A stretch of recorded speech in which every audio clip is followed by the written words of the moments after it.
As you guys already know, everything is about language. Everything's about definitions. How we're taken advantage of is because we don't know the English language. I don't care if you got a doctorate degree. It doesn't matter. We don't know the English language. We don't know its styles. We don't know how to write it. We were never taught in school English. We had many English classes, but none of us learned English.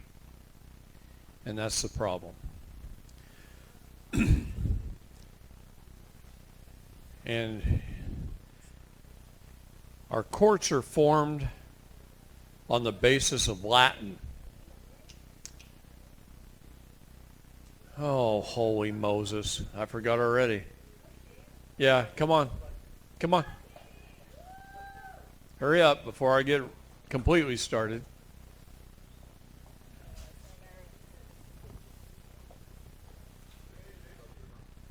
Okay, I'm going to perform a song for you that I wrote over 20 years ago on September 11th,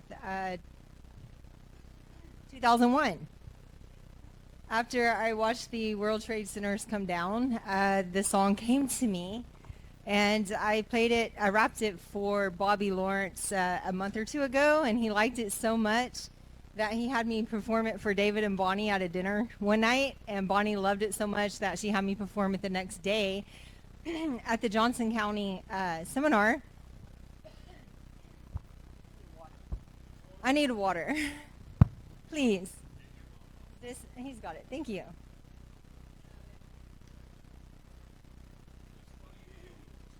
Get up there and your mouth goes dry instantly, right? It's the first time that's happened.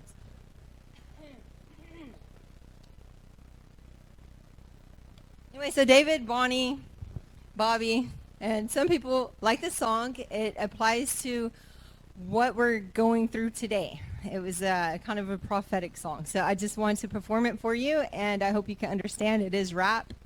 I used to be a rapper when I was in my early 20s. So I'm ready whenever you are, Rob.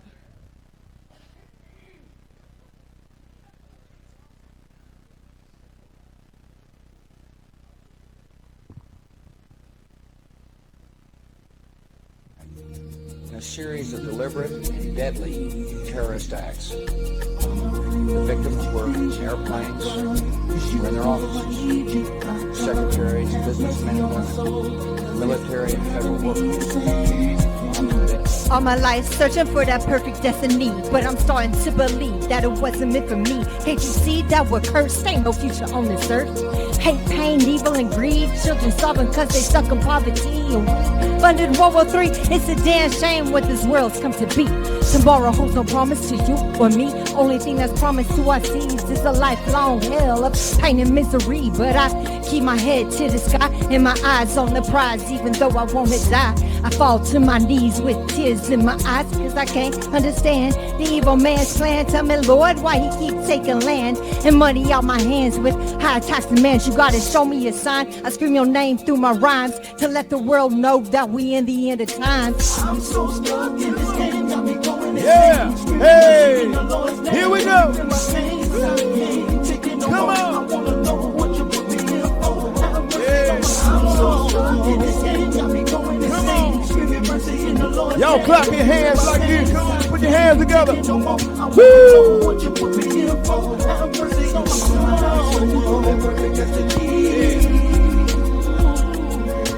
All my life searching for that perfect destiny. All my life searching for that perfect destiny. All my life searching for that perfect destiny. Here we go now. I'm so stuck in this game, got me going insane. Screaming mercy in the Lord's name. Can you feel my pain? I can't take it no more. I wanna know what you put me in for. Have mercy on my Lord, have mercy on my soul. Even though I know I almost sold you out for diamonds and gold, but I chose another road cause I know where that one goes. Look at the devils with money they control. Tell people how to live and where to go.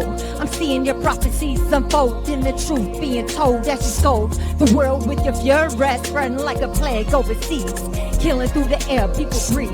We caught it for one big mystery, when in fact we dying from a false reality. Open up your eyes to see. If you can't, then you're blind. But you better think about it quick, cause we running out of time.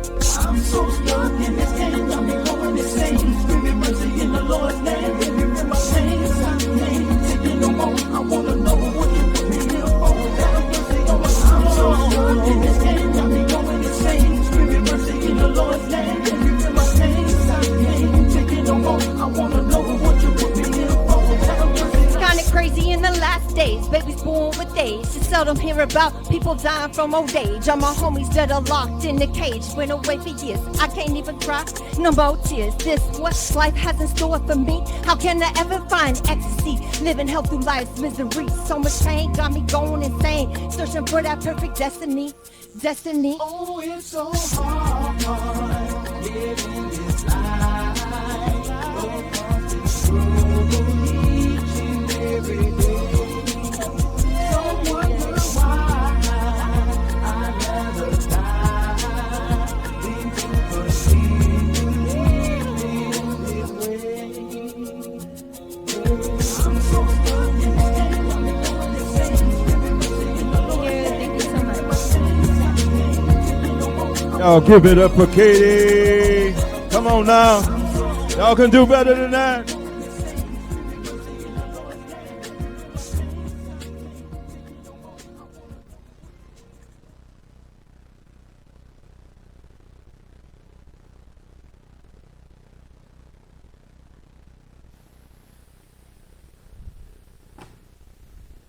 I can't wait. If you guys looked at our Telegram channel in the last couple of days, she posted the words to another song besides that one that are absolutely incredible. I can't wait till she could perform that one. So I've never been a big rap fan, but I'll tell you what, listening to the words of that song, I'm kind of sold. Hey. I even know you like the blues better than rap, so hey. That is, though, that is a gift. The words that come out of her mouth are fabulous. So, speaking of words, the definitions. So let's look at some of the definitions. Definitions are incredibly important. You want to win legal arguments, put your definitions in your legal documents. Because otherwise, they'll say it means something else. Okay? He who creates it defines it. I want you to know that right off the bat. When you do a legal document and you put, something like this, 18th District Court,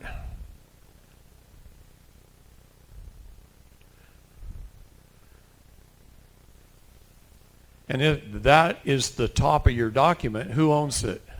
Who owns your document? That's right, the 18th District Court, because you made them the creator. Now, every page has a debit and a creditor side. Understand that right off the bat. Every page has a debt and a credit side. It's a balance sheet. What is a court? A bank. What is a judge? What is a bank in the business of doing? Creating securities and nothing else. That's their corporate charter. A bank is in the business of creating a security and nothing else. Period.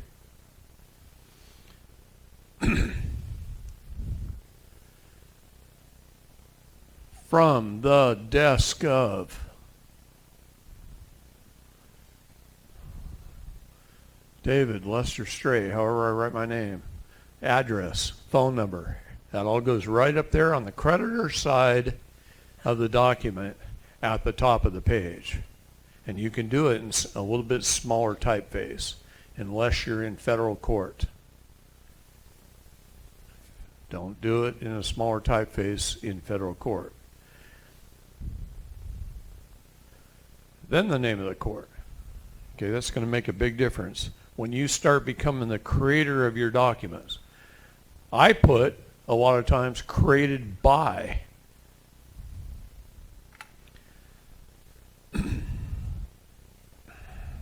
I'm starting to let them get away with less and less.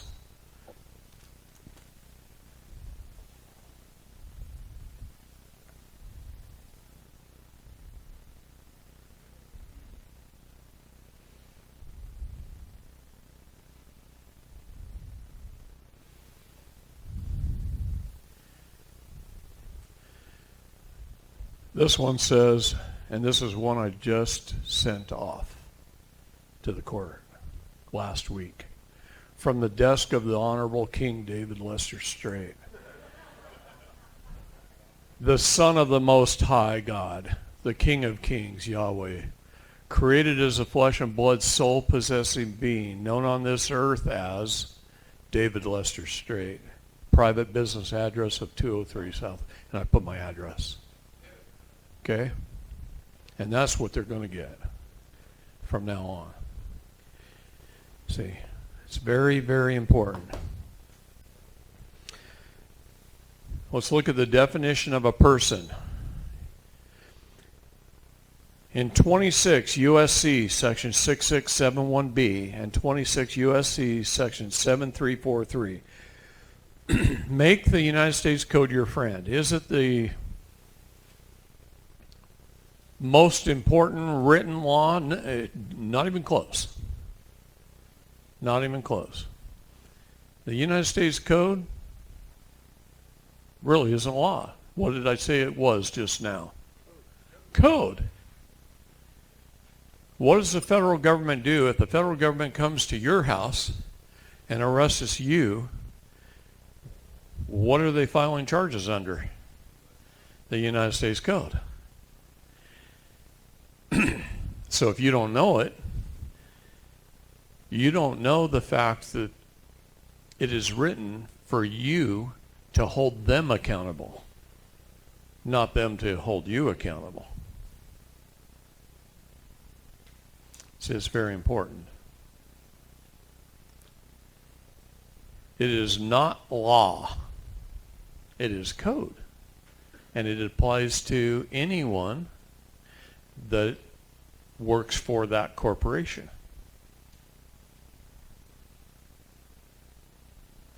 It doesn't apply to anyone who doesn't work for that corporation. Now, how do they make you part of that corporation? Through your words, your choice, the consent of the governed to be a part of that corporation. How did you consent? See, this is what you always got to think about. If they're coming after me and they've got me on something and they're continuing to prosecute, how did they get my okay? How did they get my consent? How did they get my agreement? There's a million different ways, but it's through your words. Everything is about words and definitions. Like person. What is 26? Title 26 of the United States Code. That's the IRS code.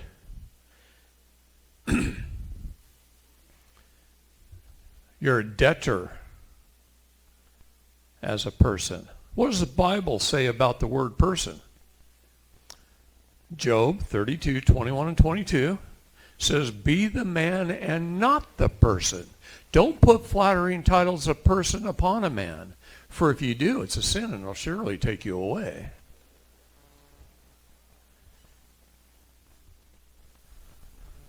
Just the fact that you accepted being a person, which is a purser, an officer on the ship who's responsible for the bills, the taxes, the port charges, the fees, the debts, the inventory of the ship to keep the business of the ship running. You are a debtor and can be held in debtor's prison.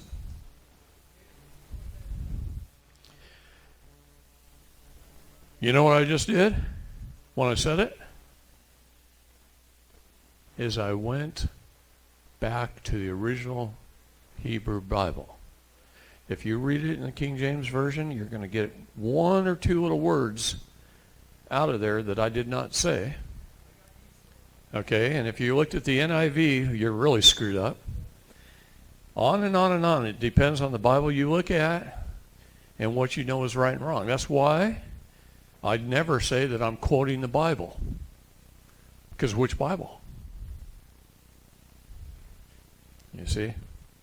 And then I get people online that go, oh, David misquoted the Bible. They haven't read anywhere near as many Bibles as I've read.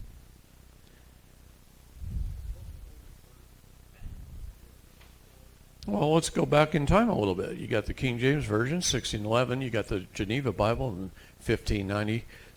You got the Greek Orthodox Bible. You got the Hebrew Bible. You got the Geese Bible. You got the Phoenician Bible. You got...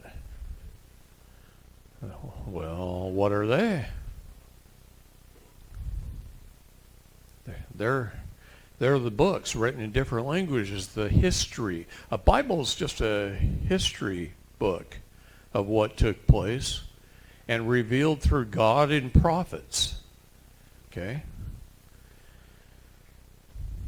What did God write the Ten Commandments with? His finger. What did he write it on? What kind of stone? A sapphire stone in blue. Why? It's virtually unbreakable. But what did they do with it? And what did they do with it after that? They put it in the Ark of the Covenant. And where'd the Ark of the Covenant go? I know exactly where it is. Nope. Nope. But governments have been looking for it for years and years and years.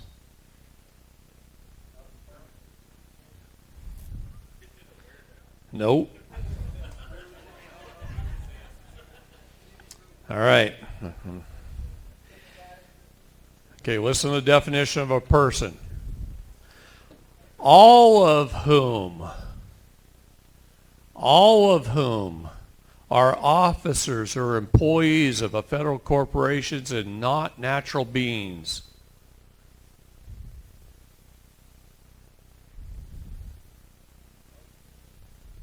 I'll read it again. Person. All of whom are officers or employees of federal corporations and not natural beings. That's why Babylon was a sin. Babylon was the first incorporated city in the world.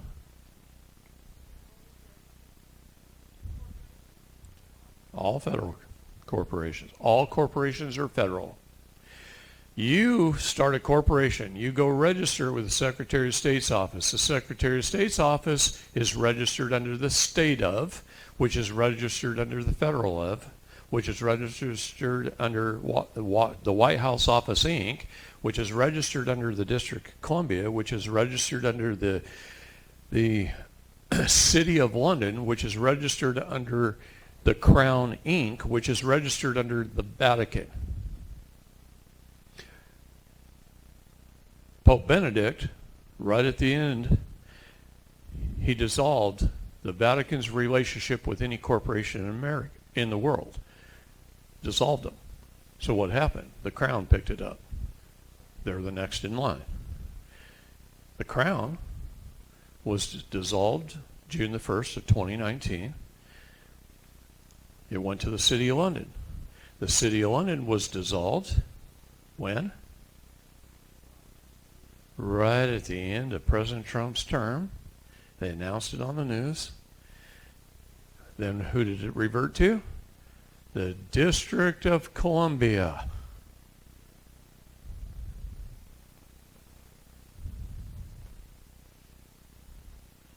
No more worrying about the Queen or the Vatican or the City of London.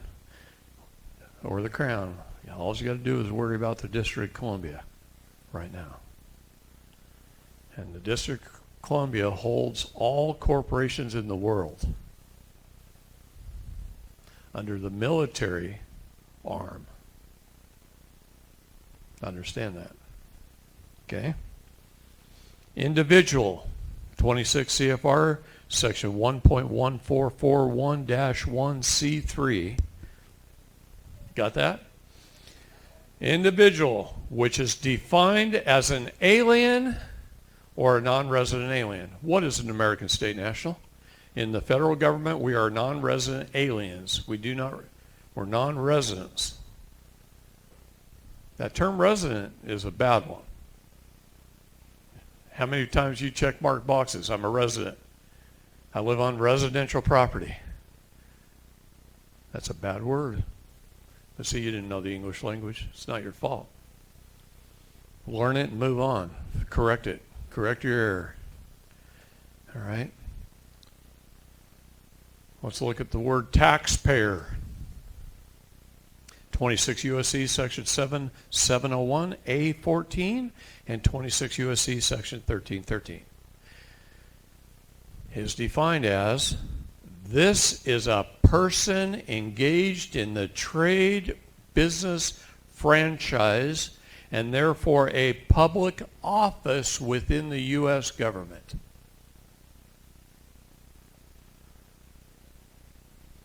Hey, I've sued the IRS 95 times, and I win every time.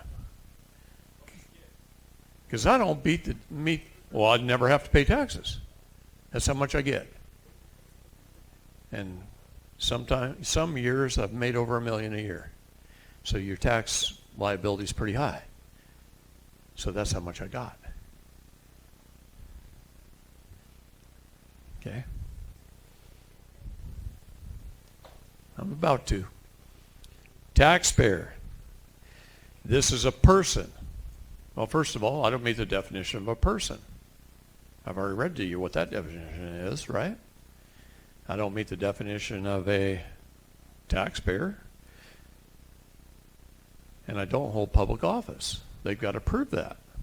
They can't prove it because I've done this and this and this and this and this and this and this. See?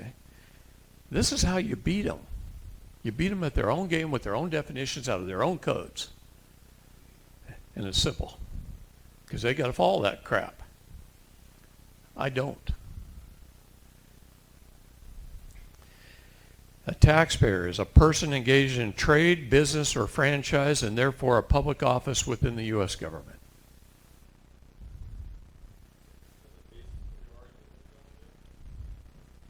Well, one of about 1,000.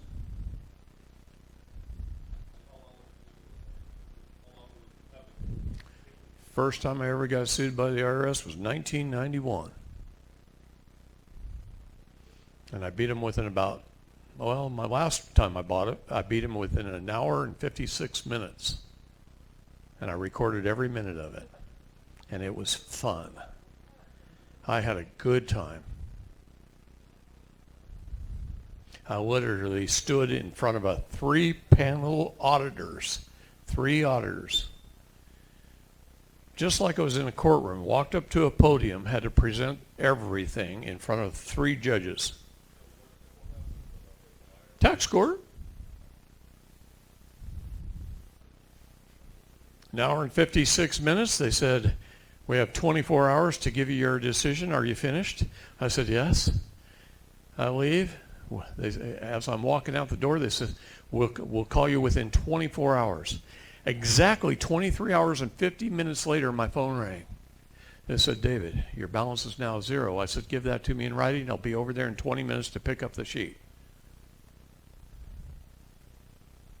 It's that easy. My balance went to 0. All right.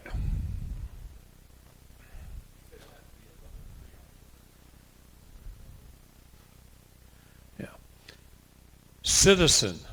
26 CFR section 1.1-1C is defined as an artificial entity with a domicile in the District of Columbia.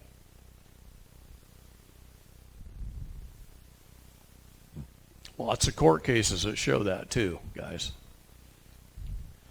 Here's one right here, U.S. versus Slater. And this is an IRS case, by the way.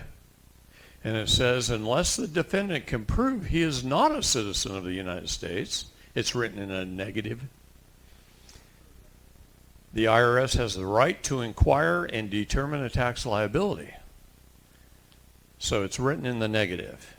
That really meant, if you want to read it in the positive, it really meant if the defendant can prove he is not a citizen of the United States, the IRS does not have the right to determine a tax liability. See? But the way they write it's in the negative, which they usually do. It says, there are then, under our Republican form of government, two classes of citizens. It says it right there. All right, let's go back to this. Resident. 26 U.S.C. section 7701B1A is defined as an artificial entity that is an alien with a domicile in the District of Columbia. Gosh, did you know that? Did you know that if you use your zip code, mailing a letter to your grandma, that you live in Washington, D.C. as a resident? That's where you're domiciled? And you just reside in Florida temporarily to do business.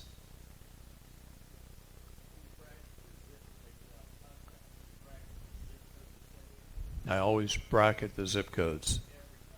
Every time.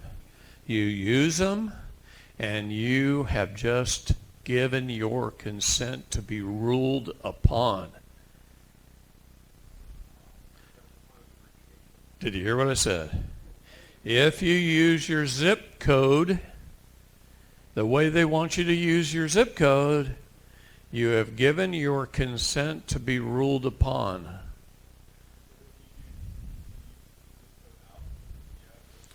Bracket it, write in zip exempt. There's all kinds of things within the code that you can do.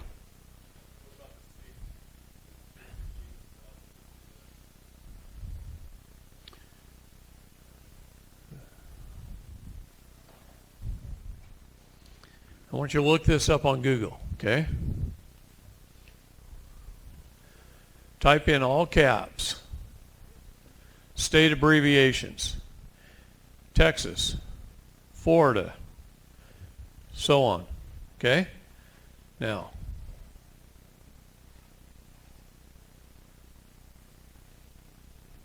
Tex. Shouldn't have used Florida. Should have used Oregon because I forget what Florida was. Huh? Oh yeah, that's right. You're right. It is. Look it up on Google. There's two separate definitions depending on whether it's a state of corporation or the actual geographical area of the state, the land. It's a different jurisdiction. Let's look at that. Juris. What does juris mean? Right? Law. Diction. You look words up in a words. So what does jurisdiction mean? Right law words. We do not know the English language. Some idiot prosecutor will stand up there and say, yeah, the state has jurisdiction. The county has jurisdiction. The city has jurisdiction. Hold on there a minute, Your Honor. I must misunderstand the word jurisdiction because juris means right law, diction means words. That means the words I use determine the juris in which I am operating under. What the prosecutor really meant to say was the city has venue. Am I right or wrong, Your Honor?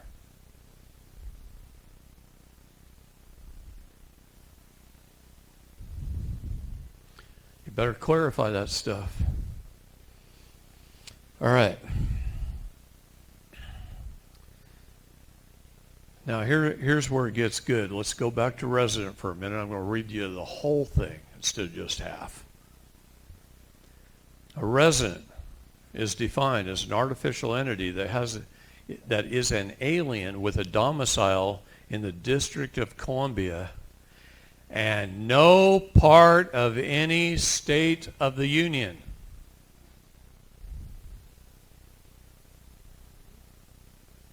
Oh, what did I just say?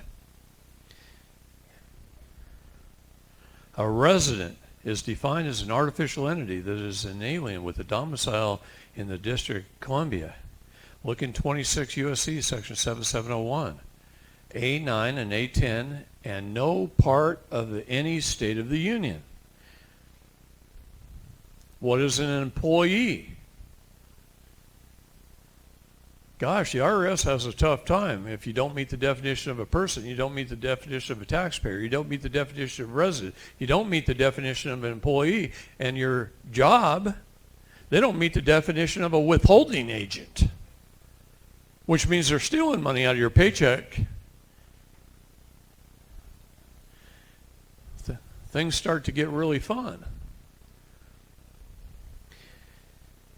An employee in Title V, U.S.C. Section 2105, and 26 U.S.C. Section 3401C, and 26 of the CFR, Section 31.3401C1, is defined as a U.S. person, which is defined in 26 U.S.C. Section 7701A30, where the U period S period means the government and not a geographical place.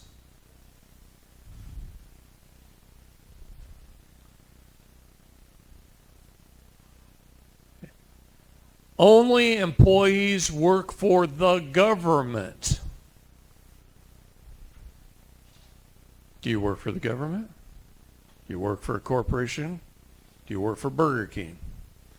If you work for Burger King and you work for a corporation, a Burger King with that franchise being located in that state, registered with the Secretary of State under the corporation laws of that state, and that's the state of Florida, which is registered under the White House Office, Inc., which is registered under the District of Columbia. Now all of a sudden you are what? There you go. So all you have to do is say, well, then where's my government car and my government paycheck and its 401k? And do I receive all the benefits that any other government employees, or are you discriminated against me?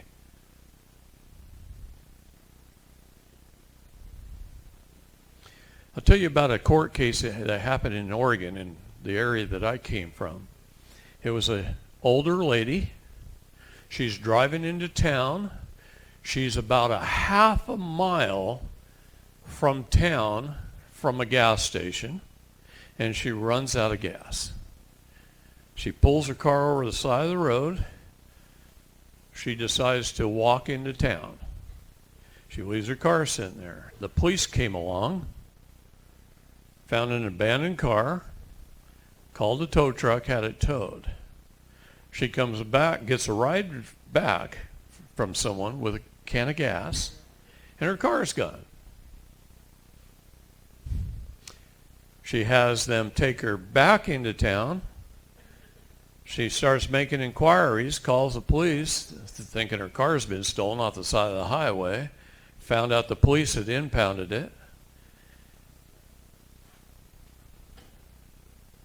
Seriously, right? Okay, they do stupid shit. Anyway, aside from that, she ends up in this lawsuit because they're charging her a whole bunch of money for towing fees, impound fees, all that kind of stuff. She doesn't have it. She's living on Social Security. So she decides it's the principle of the thing. She sells a bunch of her household items and she pays an attorney with the money and sues the police department. And the police department says it ain't us. It's the Department of Motor Vehicle, the state of Oregon's policies that we have to enforce. We're just the enforcement guys, so they were passing the buck. So the judge says, then you need to amend your suit and change who the defendant is. So the attorney changes it to the state of Oregon. Now this is where it got interesting, right here. She had a hearing, and the state was coming back saying, well, that's policy. No laws were broken. That's policy. Pay the money. And she goes, oh, no, that ain't good enough. We're going to appeal. So in the appeal is when it got really interesting. In the appeal, she says, I registered my automobile with the state's Department of Motor Vehicles, and they hold the superior title. So it's the state's vehicle, and the state's responsible. I have a conditional lease, and now you're broken your contract. And here's a bill for every repair that's ever been made, every tire that's ever been put on, every oil change, everything. And I want wages for the time I've had to drive that thing around. And she won her case.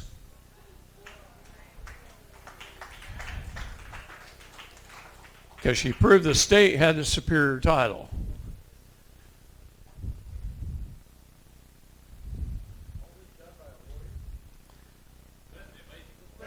Understand. She forced the lawyer to do it the way she wanted. Okay? And he thought it'd be fun. What's that? I don't know about that. Maybe. Understand, definitions are incredibly, incredibly important in everything that we do. If we don't know the language, we never win.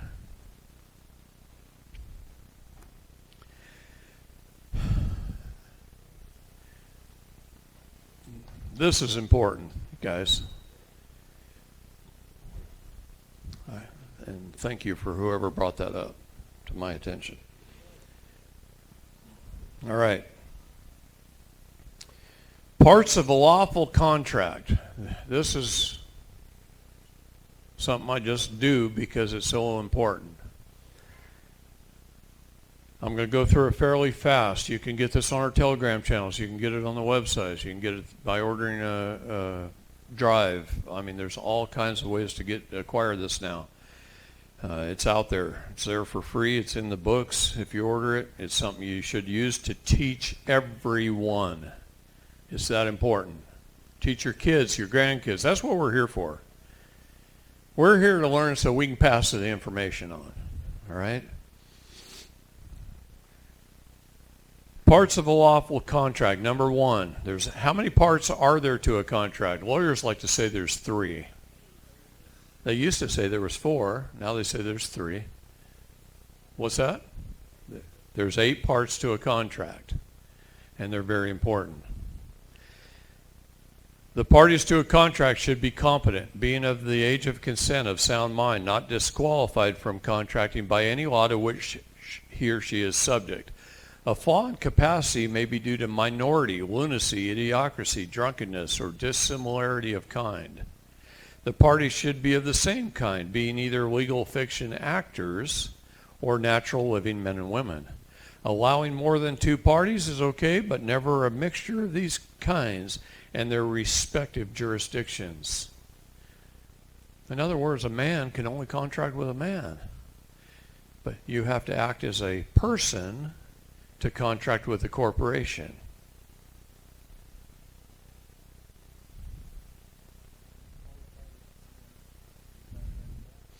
Exactly right. This is how you get out of most of them, if you're smart. Okay? Number 2, free and genuine consent. The consent of the parties to the agreement must be free and genuine. The consent of the parties should not be obtained by misrepresentation, fraud, undue influence, coercion, or mistake. I love that word mistake sometimes. If you add the word mutual to it, mutual mistake, well, it avoids everything as if it never were. So if a husband and wife get married, they decide 5 years from now they don't belong together, and that happens, they just don't agree, it just doesn't work out, and they agree that it was a mutual mistake. If they write those words in their annulment, then the state can't deny the annulment, because a mutual mistake is as if the contract never existed. So that's how important those words are. Okay?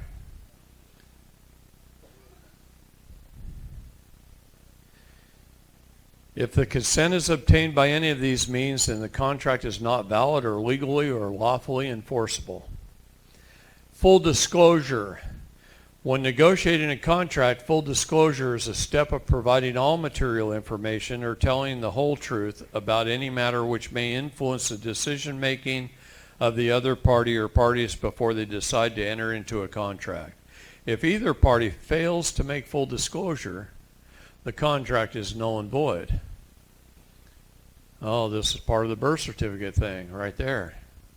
If a court in a family court is holding your children or something like that, or holding you to a family courts are only magistrate courts, they're administrative courts. So knowing that helps, because administrative courts is supposed to follow certain protocol, policies and doctrines.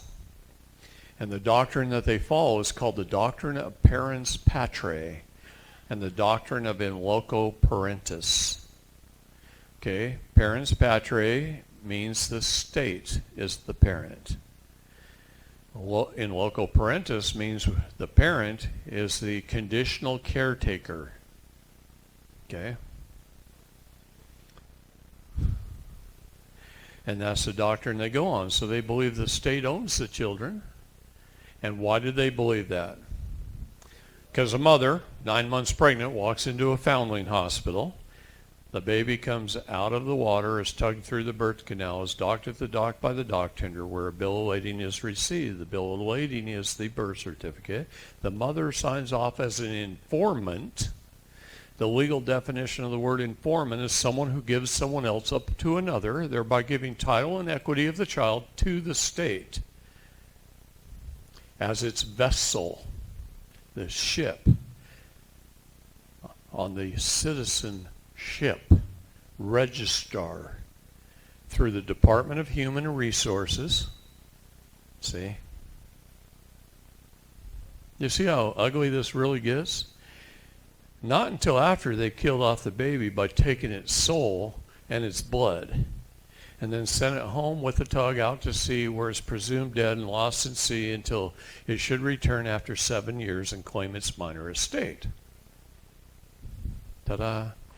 The words are so clear and so important if you have the knowledge that you can recognize them.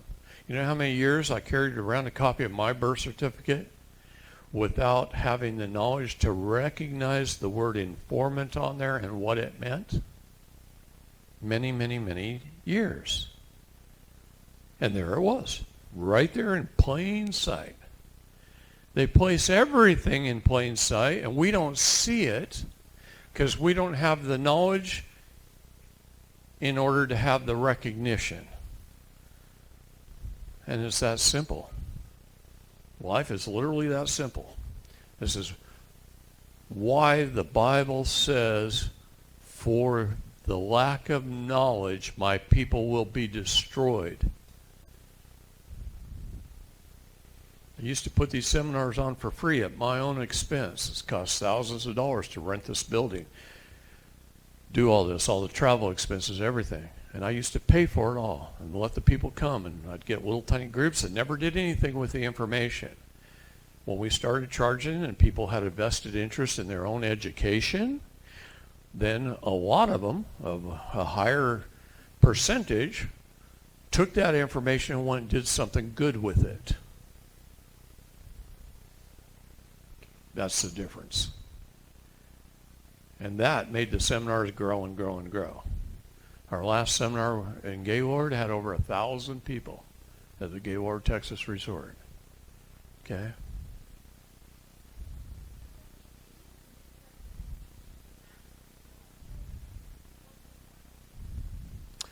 Lots, if you set them up at the window. See, the way law works is all about notice. You're sitting in a hearing, the judge is talking, and he's saying things, and he's not really telling you what's happening or what's going on. So you got to question the judge on the record. Your Honor, on the record, are you operating under the doctrine of parens patriae, yes or no? Well, no, you just stuck him in a corner where he's got to answer. And if he kind of refuses to answer, which they do a lot, now the rule of three comes in. Yes or no, Your Honor? Your Honor, would you just answer the question, are you operating under the doctrine of parens patriae, yes or no? See, now I've asked him 3 times, he has to answer. The rule of three applies in everything. They'll ask you things 3 times. I was in a courtroom one time, and he says,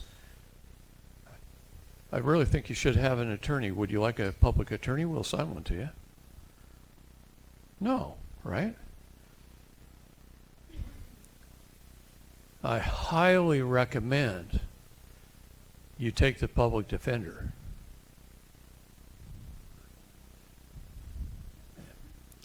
If you don't take the public defender, I'm going to call in the U.S. Marshals right now, and I'm going to sentence you to the maximum sentence. See? You fucked up. No. What you needed to say was, hell no, Your Honor. You know what he would have did at that point? He would have said, okay, you're free to go. He was just testing you, and you caved under the pressure. I'm serious. I've been in a courtroom where they did that very thing.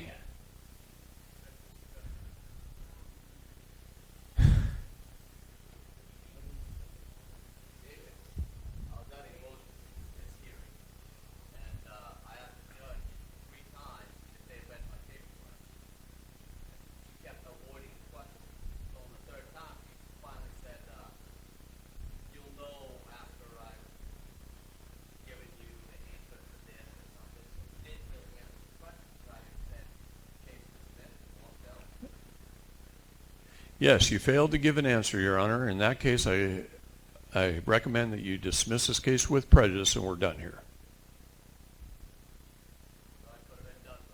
You could have been done already. Before I go into court, I always write the dismissal and the order. And I write the order as if the judge has already written it. And I hand it to her. Sign it.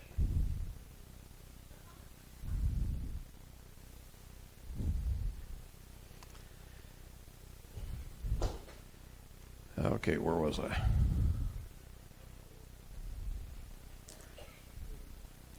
Valuable consideration. The consideration is something of value possessed by the parties is brought to the contract table.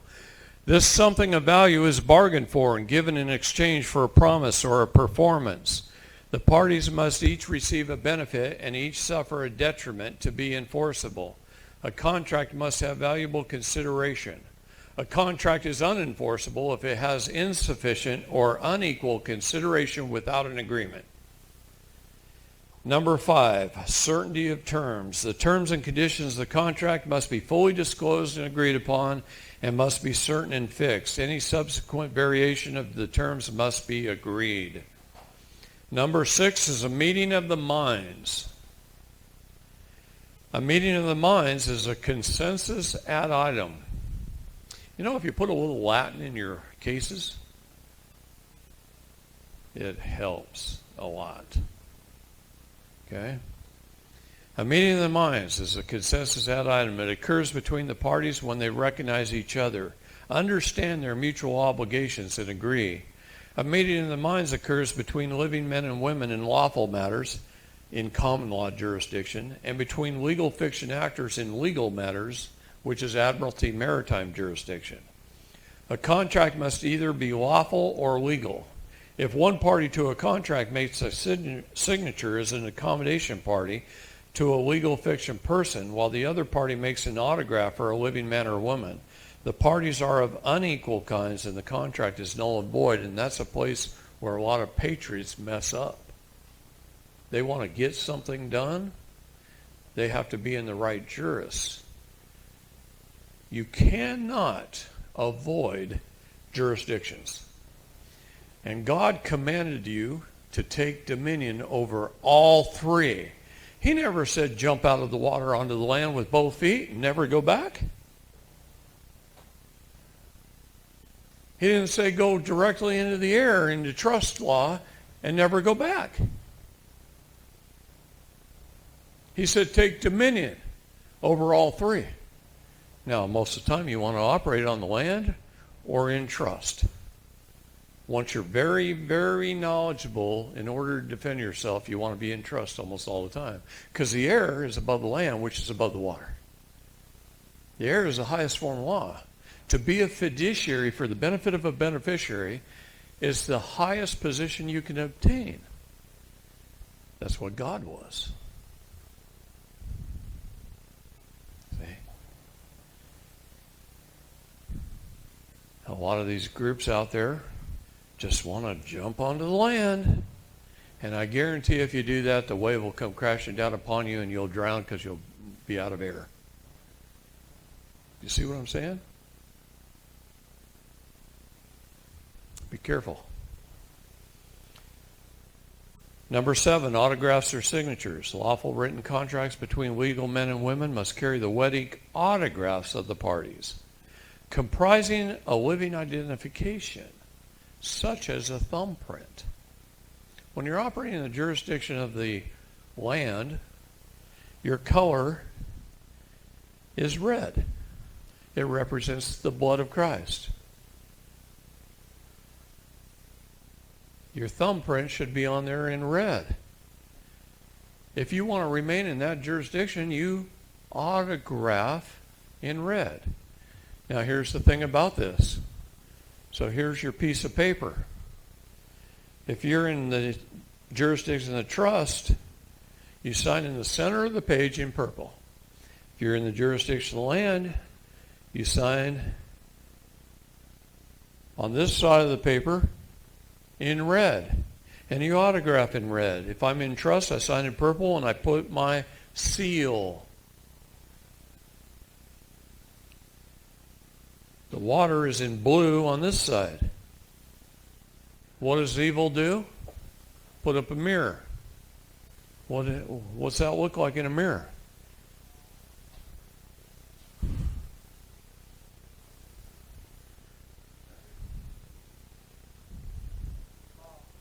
That's right.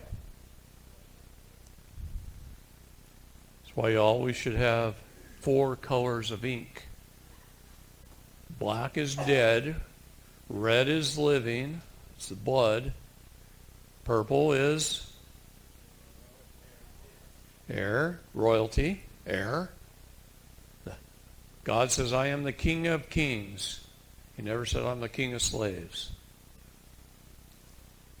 We all want to be like God, kings, with God being the King of kings. That's the jurisdiction of the air. That's why we operate with purple and royalty. I use a gold seal. Gold seal, purple signature. And once you obtain your Sesta QV trust, you should always sign in gold. In purple with a gold seal in the center of the paper. Always. Otherwise, you're misrepresenting your trust. And what is your trust? It is the incontestable, guaranteed, full faith and credit of the United States government.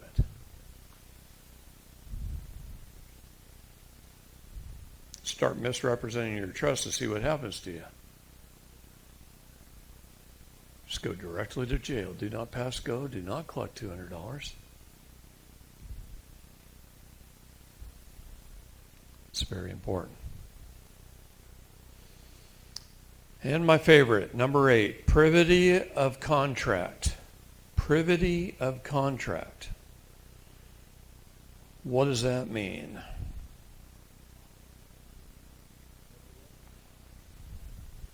It means a contract exists only between the parties, that no third party can obtain rights contained within a contract or buy or sell a contract without the express.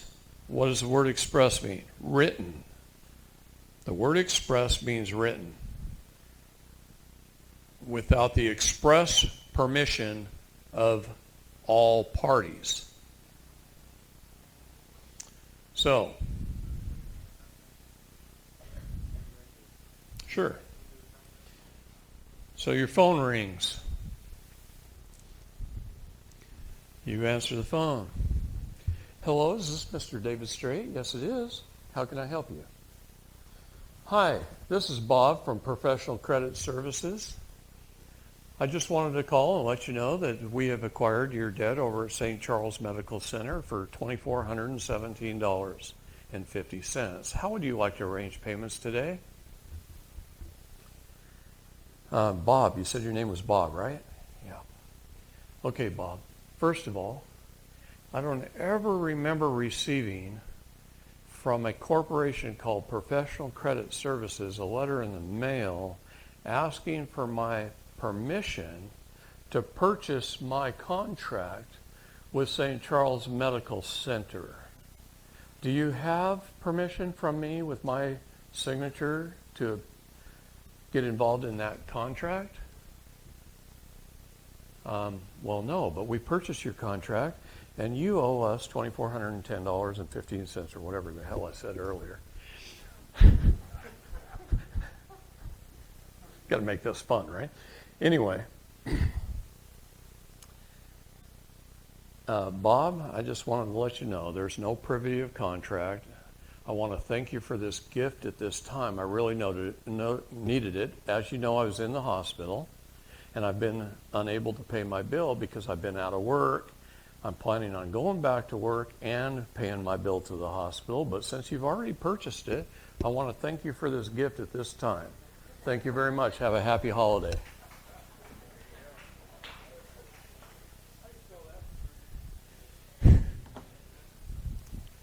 Just exactly like it sounds.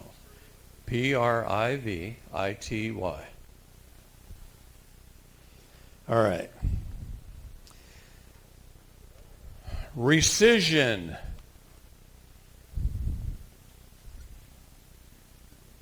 R-E-S-C.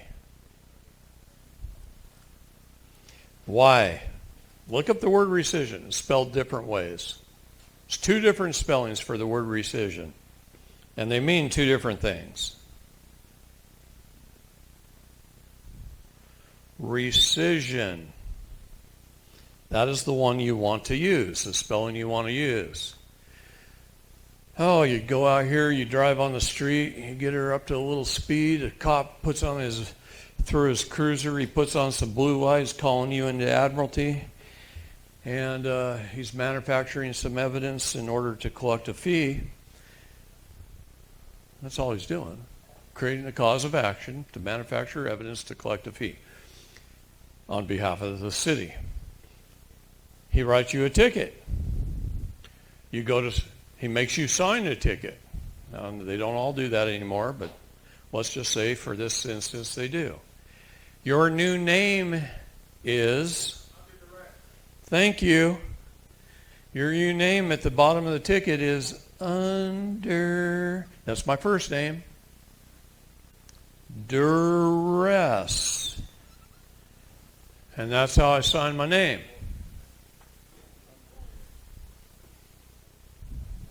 My first name is Under. My last name is Duress. Nice to meet you. And that's how I signed the ticket. He didn't ever look at it anyway. He just tears it off, hands it to you, see you in court.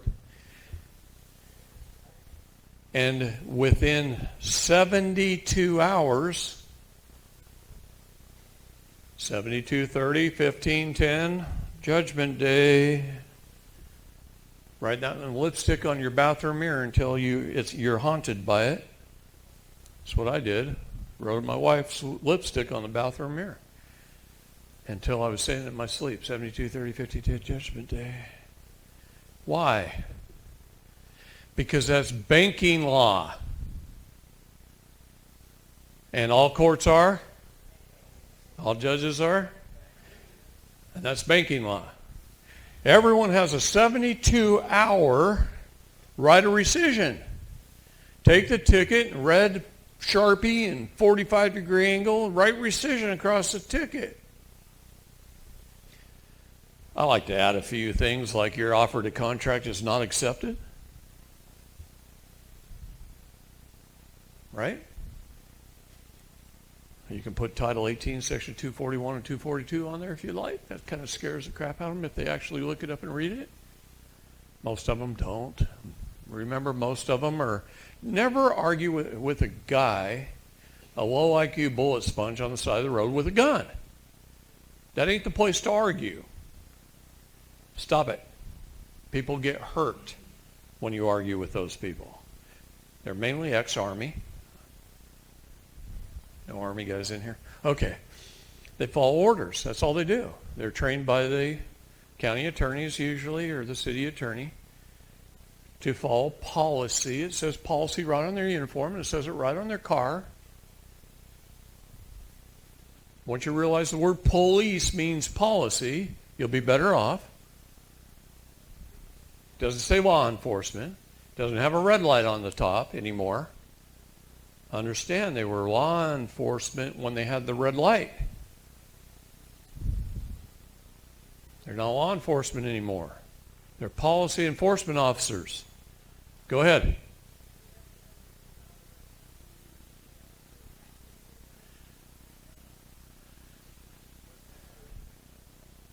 In the 72 hours, do you have to get it back to the police station or just in the mail? You don't send it to the police station at all anyway. They're done with it at that point. You send it to the court address that's on it, and if you send it via something provable, a proof of service, like registered mail, then it's the mail. I don't trust the mail. Okay, I literally had a gal on her way home from work on the phone with me. She gets pulled over. She gets a ticket. On her way home is the courthouse that was listed on the ticket. She drove by the courthouse while I'm talking to her on the phone. She walks in, she hands it to the court clerk, and the court clerk looks at the time and date and the word rescission written across it, walked over to the shredder and dropped it in.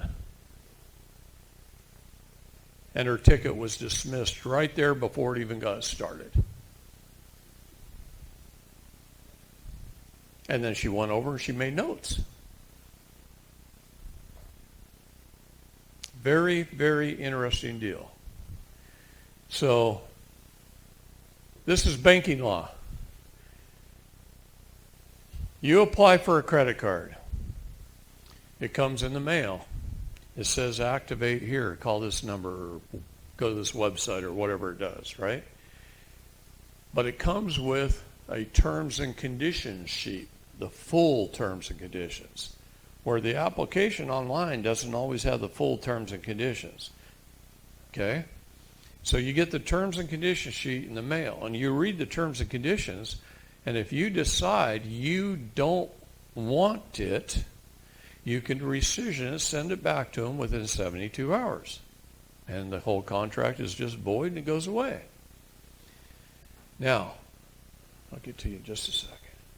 So, let's say you do want it. You're willing to accept the terms and conditions. You activate the card, you go out and you buy some gas, you go to the grocery store, you do the different things, and you spend some money. Let's say you spend $1,000 in a month. Then you get an invoice in the mail, your first bill, and it says your balance is $1,000. You just need to send us $25 a month. They like that because if you keep the balance on there, then they charge you interest. If you paid off the whole $1,000, no interest is charged usually, right? But they want to earn money. So they want you to pay the minimum and drag it on for 27.3 years or longer. See, that's what they like. So you got 30 days to pay that invoice. Now, if you're like most Americans who procrastinate, you're busy, your lives are busy, you take that bill and you stick it under a magnet on your refrigerator. And nobody looks on the outside of the fridge, we just look on the inside. And so you forget about it and you procrastinate. And there it is hanging there the whole time. And you meant to pay it. You meant to do the right thing, but you didn't. So all of a sudden you go to your mailbox, you get another mail, and it says, hey, you're past due.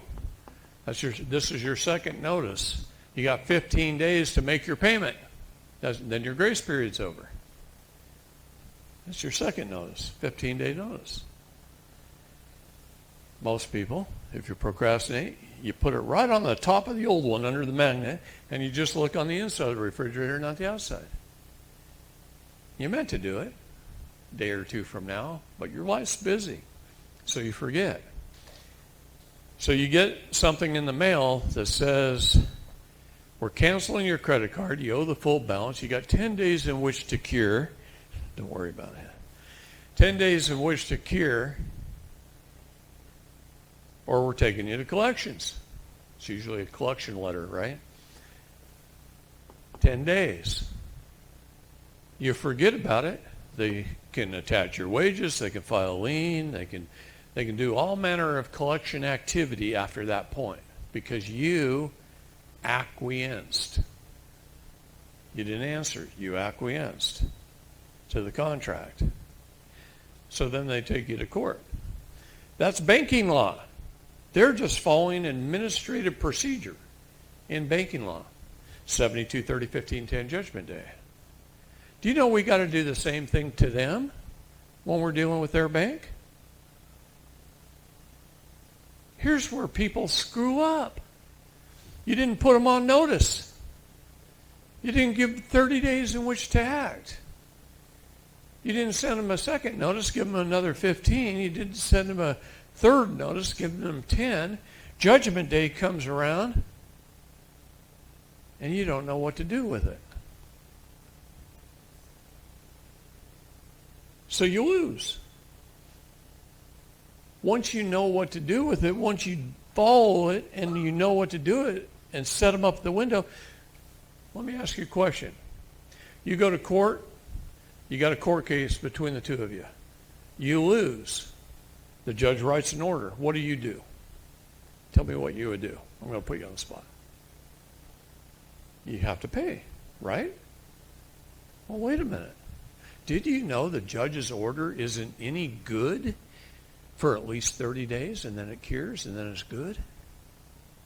No, most people go home and cry because they lost their case. You know what I do?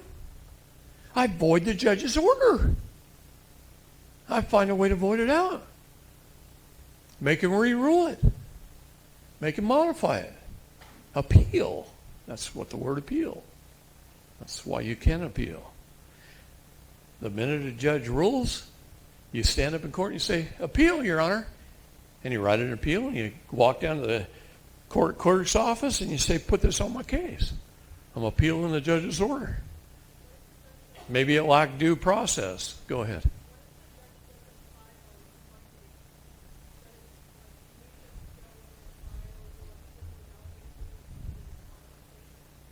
If they didn't file the findings, there are none.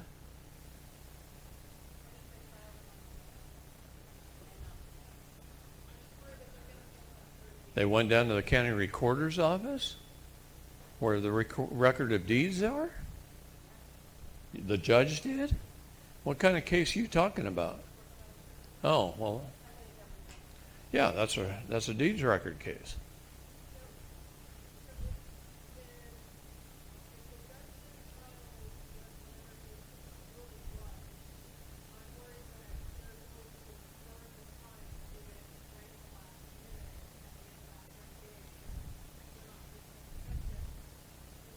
Well, absolutely right. You better pay damn close attention to them because they'll move, modify, change. You should see what they've done in Bonnie's case.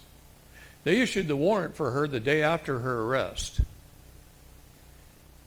It was returned by the Sheriff's Department on the 25th, which was 15 days after her arrest. I complained that there was no warrant. I put in a document in the court case there was no warrant. They lacked due process. They put those on the docket. All of a sudden they removed them off the docket. Like there was no warrant at all. You know what they did do? They went back under an old warrant that expired within 30 days, was never served to her, and it had expired. And they changed the 3-0. Watch this. I'm running out of room here pretty soon. I need an eraser guy. They changed the 3-0 by doing this right here.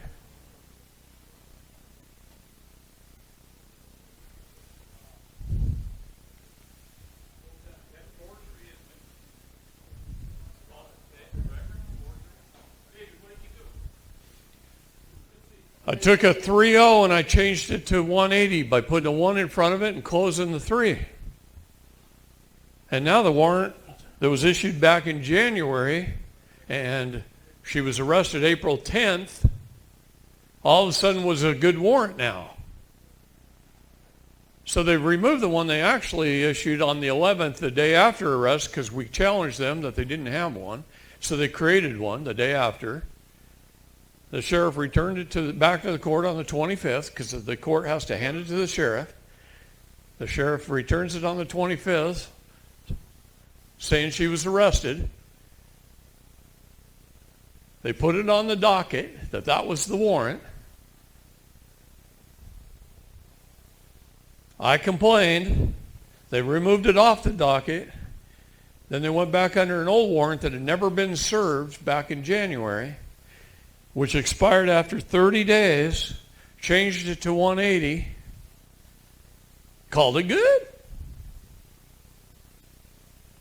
thereby committing a felony that is just one little thing out of hundreds that I'm calling out. They committed hundreds of offenses on Bonnie. She committed no crime.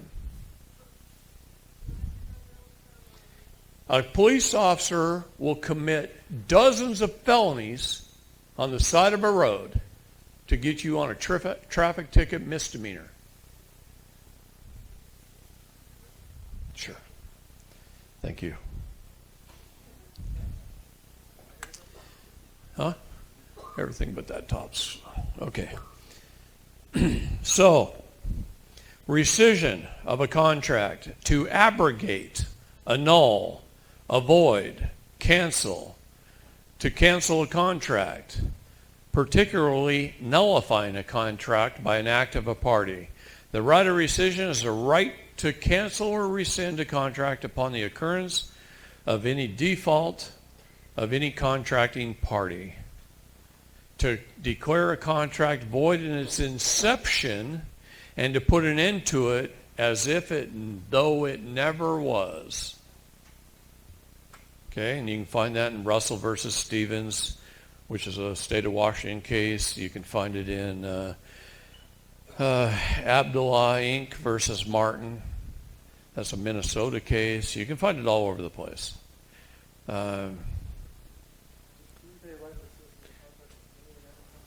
Yes, but listen to what it says right here. It necessarily involves a repudiation of the contract and a refusal of the moving party to be further bound by it.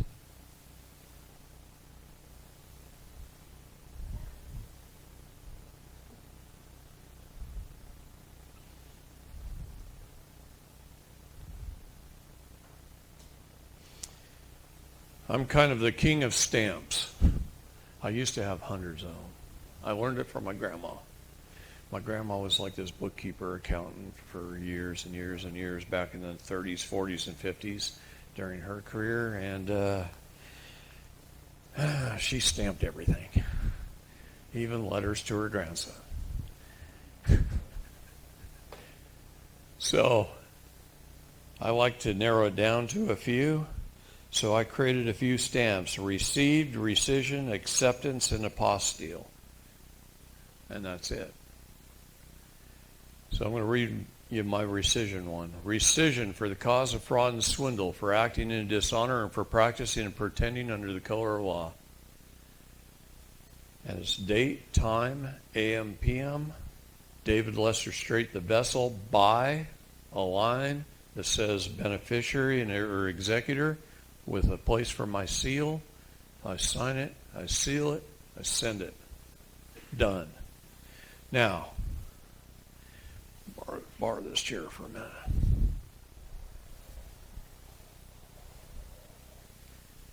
minute. The king is busy.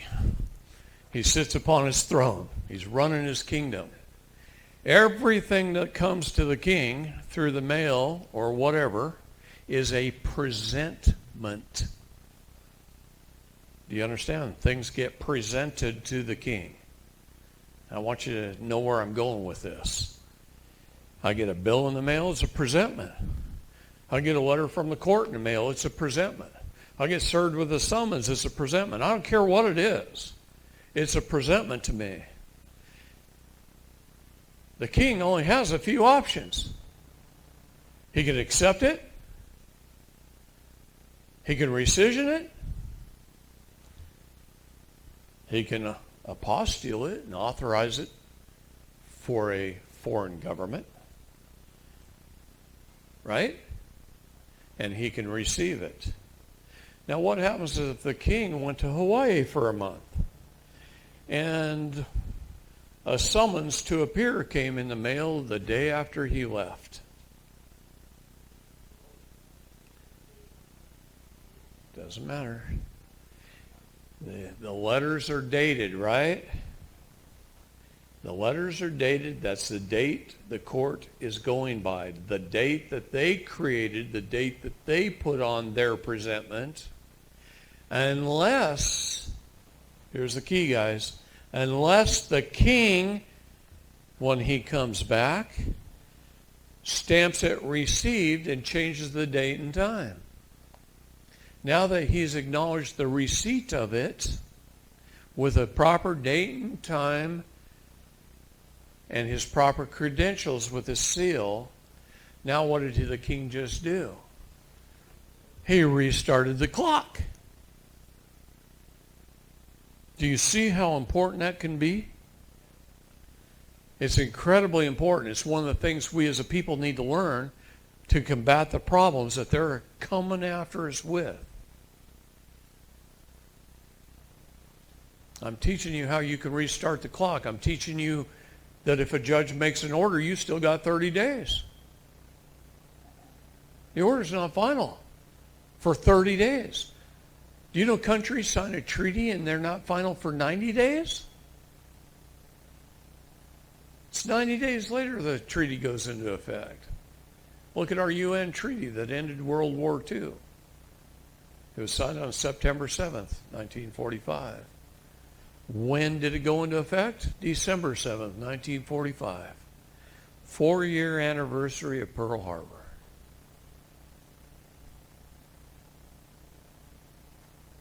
Japanese never wanted to attack America.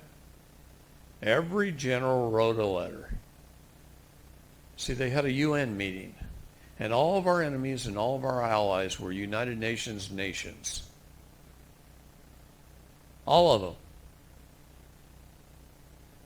Japan said it would be suicide to attack America. That there's a gun behind every blade of grass. That's what one general said.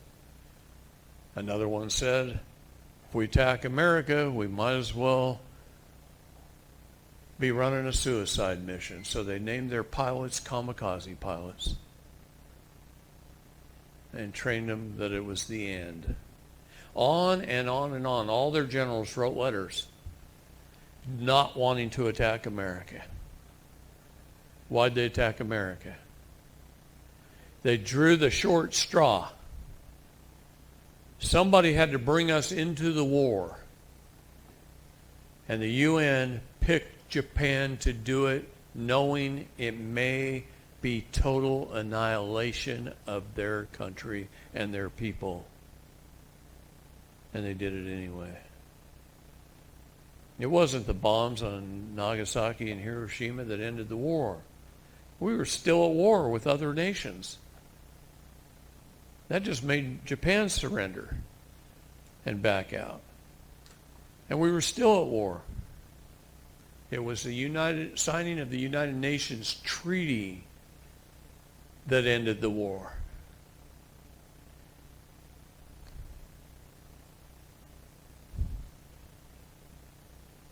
America didn't win that war. We agreed to stop that war. And every war since has been a United Nations authorized conflict. Not one war since has been a war declared by our Congress. We didn't declare war on any other country without getting permission of the United Nations first.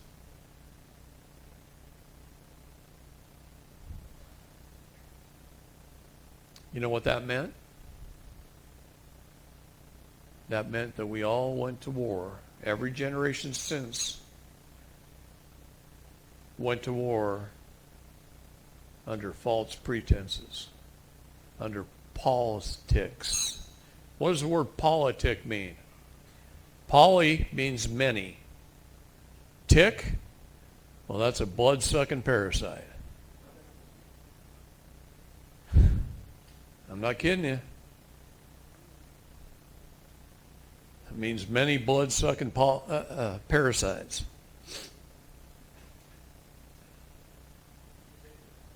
Yeah. No. All right, I'm going to answer that question like I answered this question a million times in a million different subjects. The answer is you can do it now. The difference is I can defend it, you can't. That doesn't mean it won't work sometimes.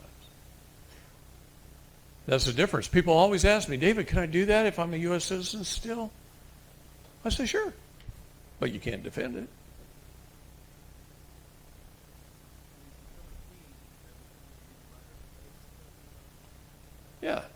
Yeah, you got to be a squire before you're a knight, before you're a king. You got to crawl before you walk, before you run. It's the same thing. Okay, it's just a matter of knowledge and working your way up and doing the right thing. And too many people take it in their own hands and they start doing crap before they're ready.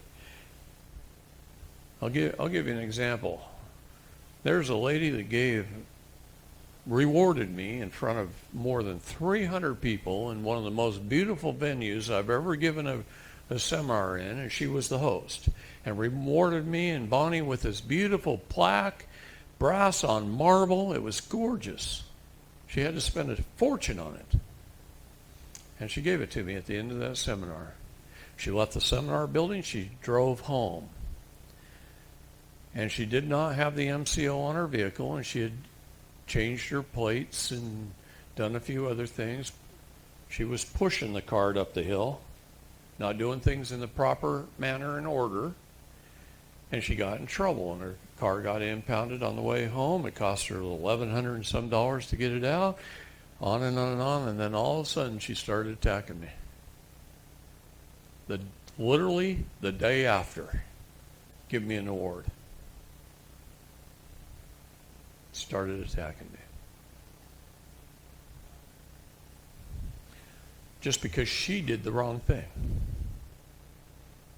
And some people won't admit they did the wrong thing. All right, who's playing with the lies? Okay, that one was an accident. All right.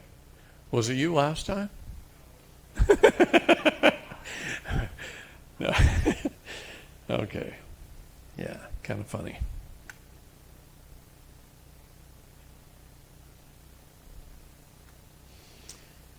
All right. Here's where we start having some more fun.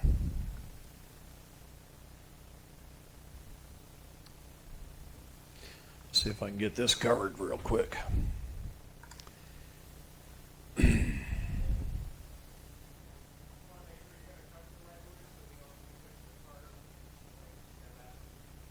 Yeah, try using some common sense. Until you own your vehicle, if the state owns it, don't screw with their plates. See, right now they're trying to get me on a misdemeanor charge for wrongful or fictitious license plates, a misdemeanor A, right? Wrongful or fictitious plates. They think the state of Oregon owns my pickup because that's where it was originally purchased and bought. What they don't know is I've got the records and the proof that the Oregon plates were mailed back to the DMV, that I have the MCO, the Manufacturer's Certificate of Origin, and the state of Oregon does not have superior title to my plates. But here's the issue. It's Texas that stopped me. The city of Cleburne. I don't have any contract with the city of Cleburne. I don't have any contract with the Department of Public Safety, which is the DMV in Texas. And I don't have any contract with the state of Texas. I don't have any contract with the county of Johnson. Those are all private for-profit corporations that are required to have a contract with me in order to hold me in effect of their policies. So they don't know this shit yet because it hasn't progressed far enough. But it's coming, and it's going to be fun for me. And expensive for them. I make good money off police departments. Just getting a traffic ticket, I'll make 10 grand. How many people can say that? Off this one? Oh, it's big. I'll make at least $250,000 off them, if not more.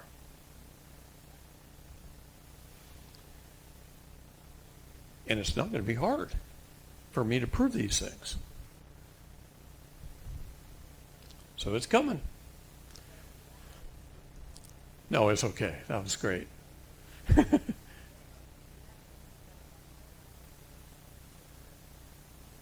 You better. They're their property. You don't, you stole it.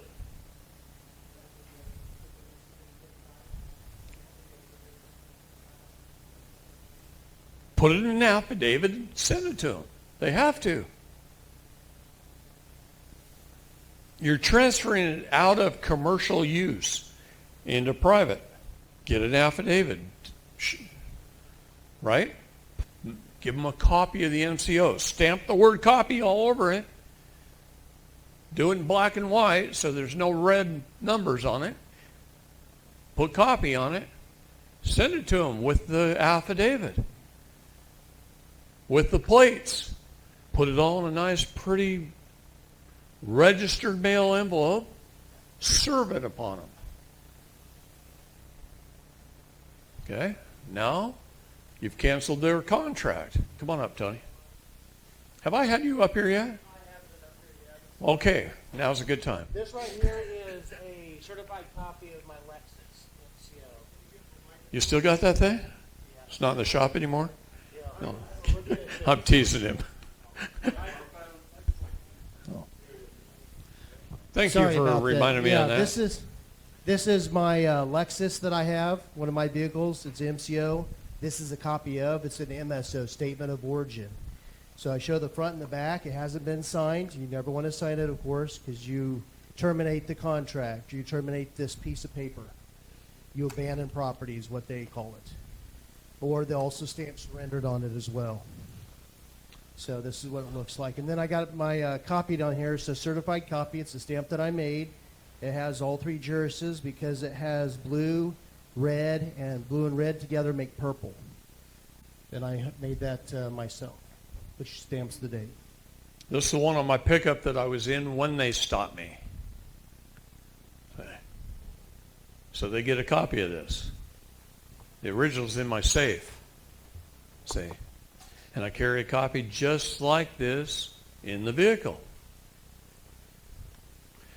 I told the police officer, I set him up at the window. I said, I don't have to have a commercial plate.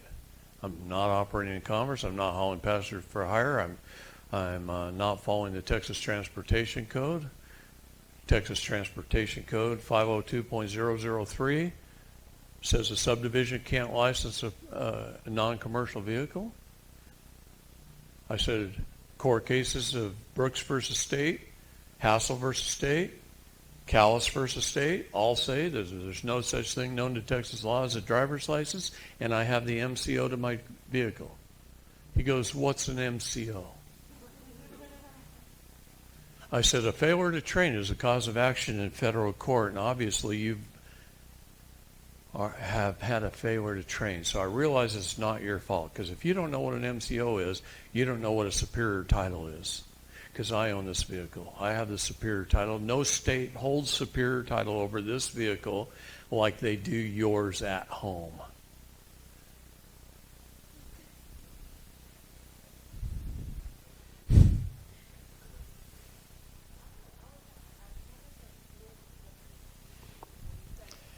A city of, a county of, a state of, a private for-profit corporation acting and pretending to be government under color of law. That's right. Many ticks, many parasites.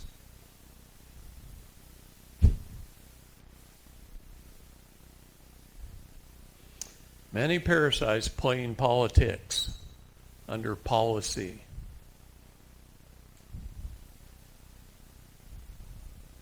The very word policy means many rules.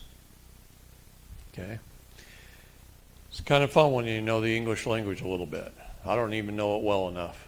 I'm still learning. We got guys like Dr. Dan up in the Pacific, or up in the Northeast.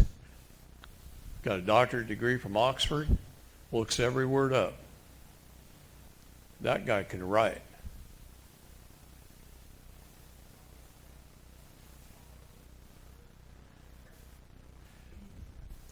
Whoa. You went to kindergarten through 12th grade, right? 13 years of school and graduated. You graduated from high school, right? Probably have some college. Do you? Okay, so you've put a lot of time and effort to learning nothing. You come to one of these seminars and try and want it all right now. That's instant gratification. You won't get it, honey. You're not going to get a list all compiled in one place ever. What you're going to have to do is you're going to have to take interest. You're going to have to form your own education, to start doing your own research, learn for all this from me, and then don't take my word for it. I can prove every damn thing I say, but just go learn it for yourself. Go try and disprove me.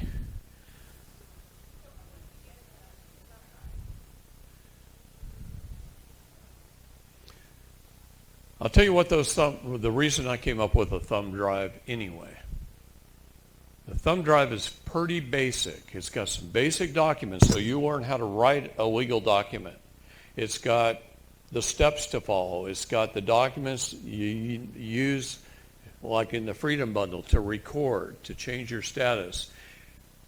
It's got a seminar on there, so you can play it over and over and over again. You can play it in your car. You can do all kinds of things with it, so that you're hearing it over and over and over again.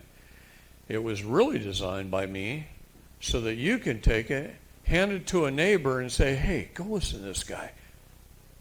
Give it back to me in a week and tell me what you think. Or use it for your high school kids, your kids. Teach your children. I'll tell you how many wives have converted their husbands who wanted nothing to do with this. I love my mama bears in this country. They stand up more than the men. Okay? One of my next door neighbors, she's a notary. She works for the county. Her husband's an engineer. She says, David, I've been following this for years. How do I get my husband interested? I says, control the TV set. Put this thumb drive in it. You got a flat screen, right? Just plugs right in the USB port in the back. I said, start watching it. He picks up the remote to change the channel. You go, I'm watching that. Let me tell you something. That noise I just made right there, that will stop a charging bull. I watched my dad's stop a bull that was charging him very quickly, and he weighed about 2,200 pounds, and my dad went, ah! That bull put the brakes on, goes, well, what the hell kind of creature is that? Started looking at him.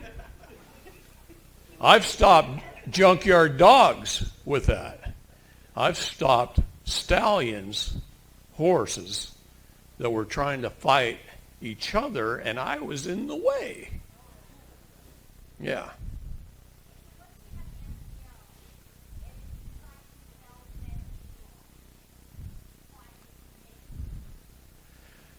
Educate the buyer a little bit, and they'll probably pay you more money. It's just like a land patent, a piece of property. If I was out looking at property, and I found two pieces of property that I really liked, and one guy told me, hey, this property's land patent, I'm going to buy it because I know what it is. My knowledge gave me the opportunity to recognize it was more value to me. See? And that noise works great with kids. It just shuts them down when they're being bad. All right, you had a question, right? And I ignored the heck out of it. All right, thank you. I would have forgot about it by now, too. Did it?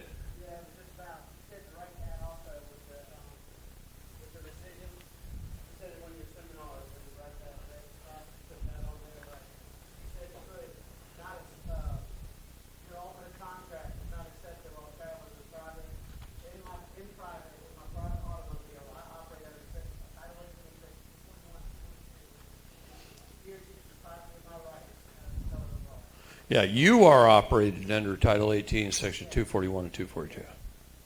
Yeah.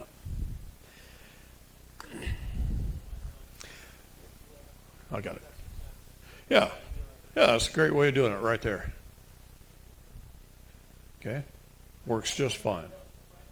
Yeah, it's in his right to travel book. Okay?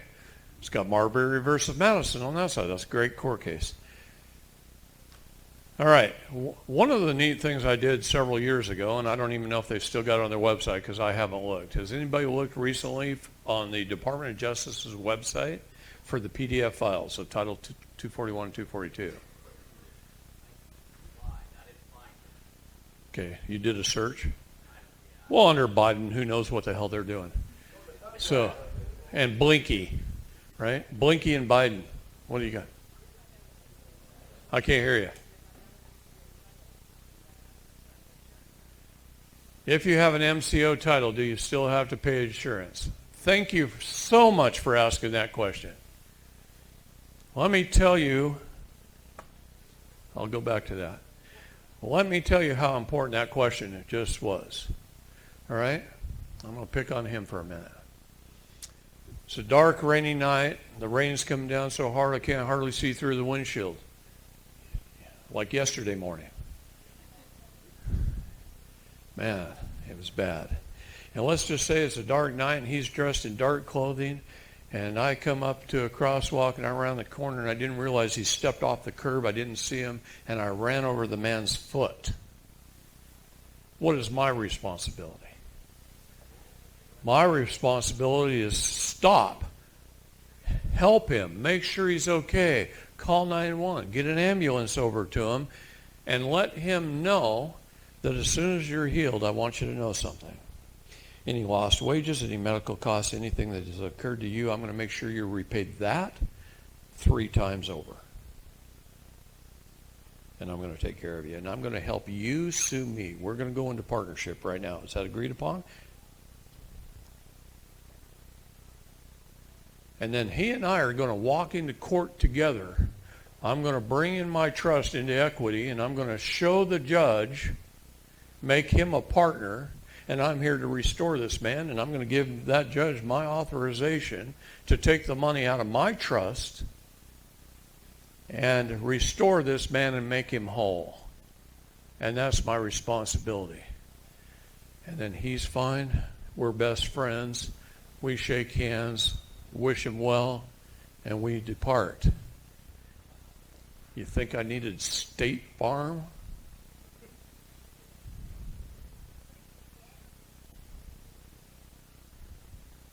Well, that's a tough one. But you know what State Farm would have did if you had an insurance policy? Only covered his family up to $100,000. You still would have got sued, probably lost your house, probably lost your job, lost everything else you own, because you've got to repair the family now and his estate.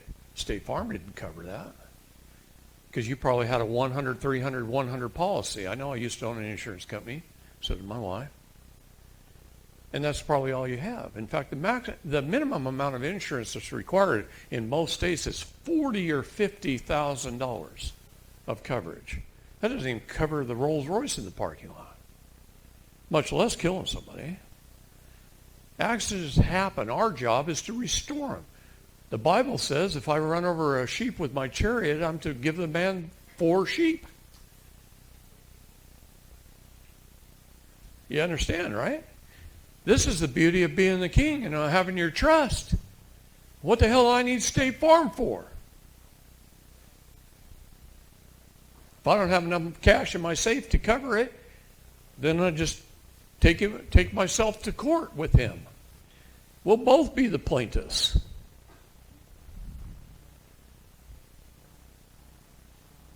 We'll sue my trust. Go ahead.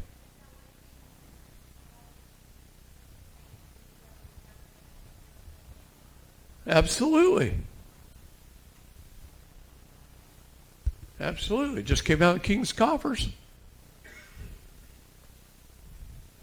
See, that's a beautiful, beautiful thing. That's the way we're all supposed to act. What if I could help fund government too? What if I walked in with my fully incontestable, guaranteed $100 million bond and told the judge to pay him his damages and keep 25% for you in the county? All it takes is my what?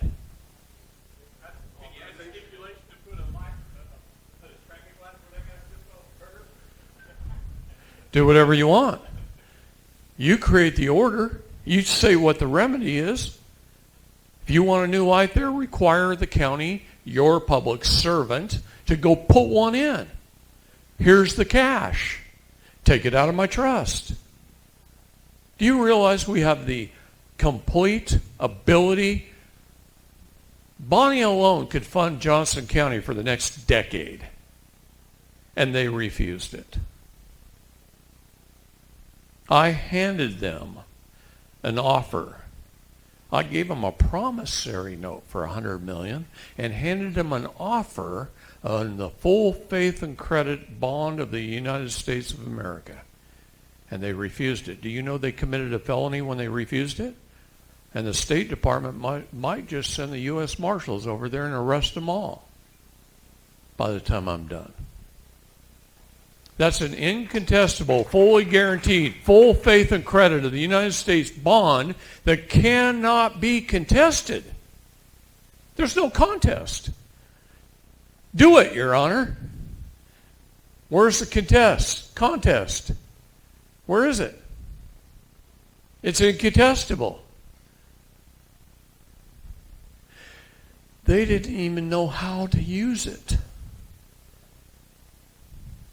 I told him failure to train is the cause of action. Who's your boss? So we went to his boss. You know what he did? Called us out in the hallway and says, we'd love to take it, but we just don't know what you're trying to do here. We just don't understand it.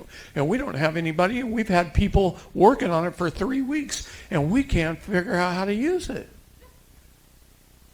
And I said, well, you're a state court. You're an 18th district. You're a state court. The state has a GS8 program. Would you like me to teach you how? And you know what they said? Oh, we can't have you do that because you're a party to it. You're a trustee. You can't teach us because we're the opposing party.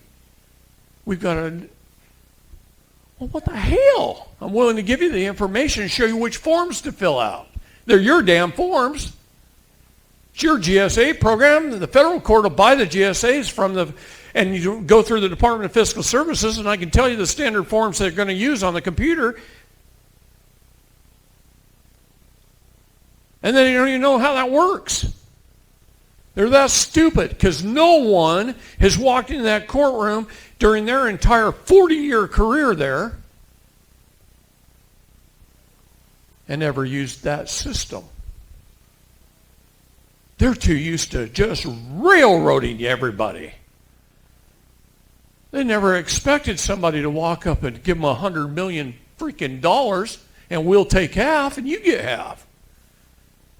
Bonnie could have walked away with a $50 million check.